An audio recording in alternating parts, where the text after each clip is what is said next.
你如果係追求呢種靚景嘅呢套房，你絕對唔好錯過啦。Hello， 各位觀眾大家好，我係 Harvey， 歡迎收睇卓成頻道。有段時間都冇嚟保利呢邊同大家去睇下啲筍盤啦。咁今日咧同大家過嚟保利4期呢邊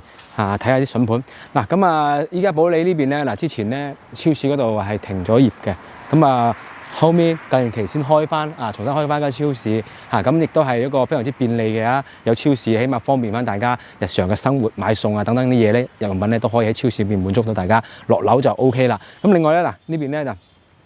麥當勞依家又喺度裝修緊啦，馬上又開業，有肯德基都有麥當勞。咁大家知道呢兩個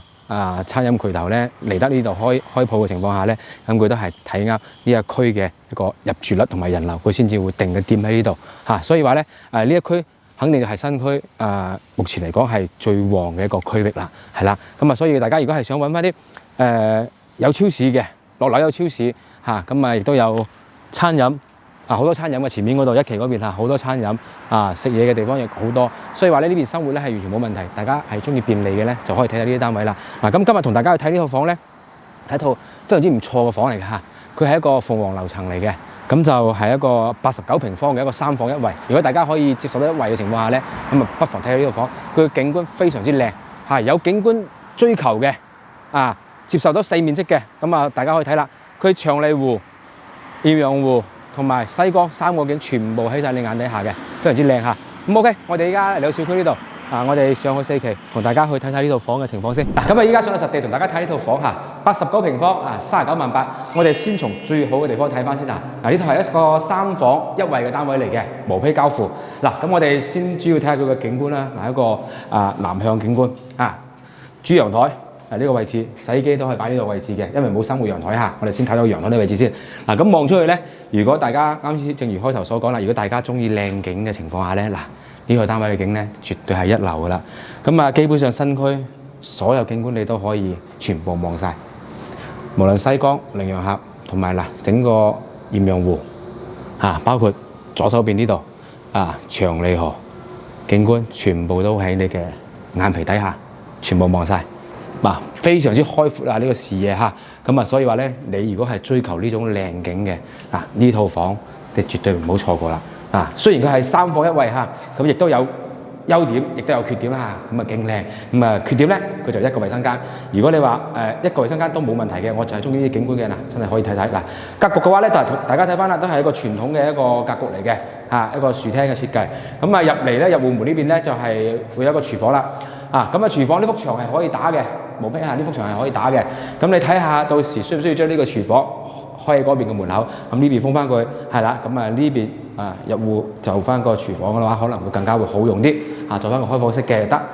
中式嘅都冇問題，廚房都唔細嘅，一個 L 型廚房廚房都唔細嘅呢個空間，擺埋冰箱，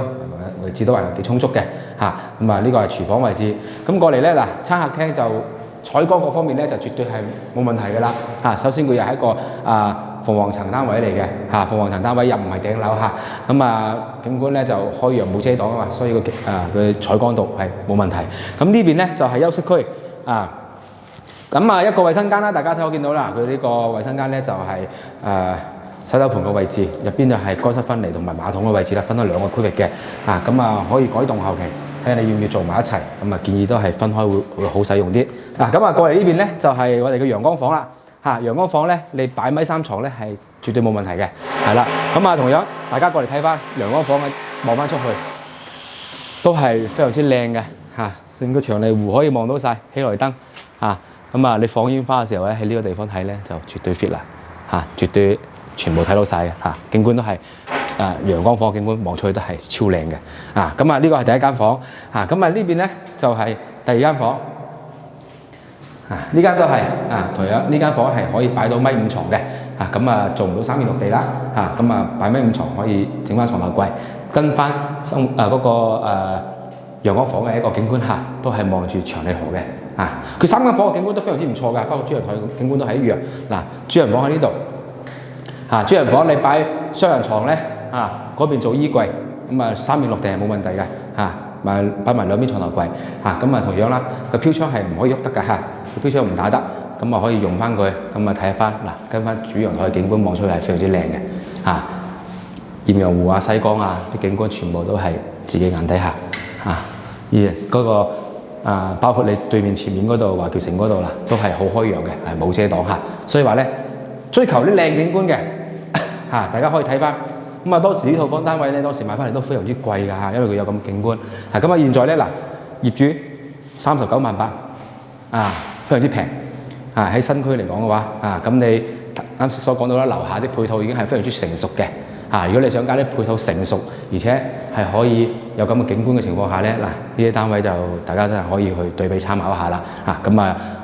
保利4期呢套高層嘅3房1衛